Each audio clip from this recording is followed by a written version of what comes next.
हे माझे बाबा, हे बाबाचं वावर, हे नारळाचं झाड, नारळाचं झाड हे मी दिलेलं नारळाचं झाड. किती सुंदर झाले.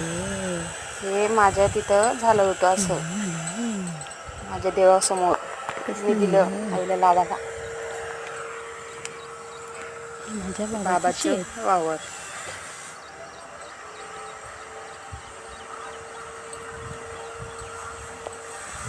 सोयाबीनचं वावर, लिंबाचं झाड, हे बाबा, हे सोयाबीन,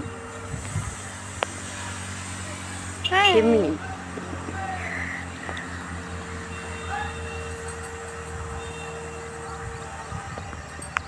कसा वाटला तुटका फुटका व्हिडिओ नक्की शेअर करा, लाईक करा.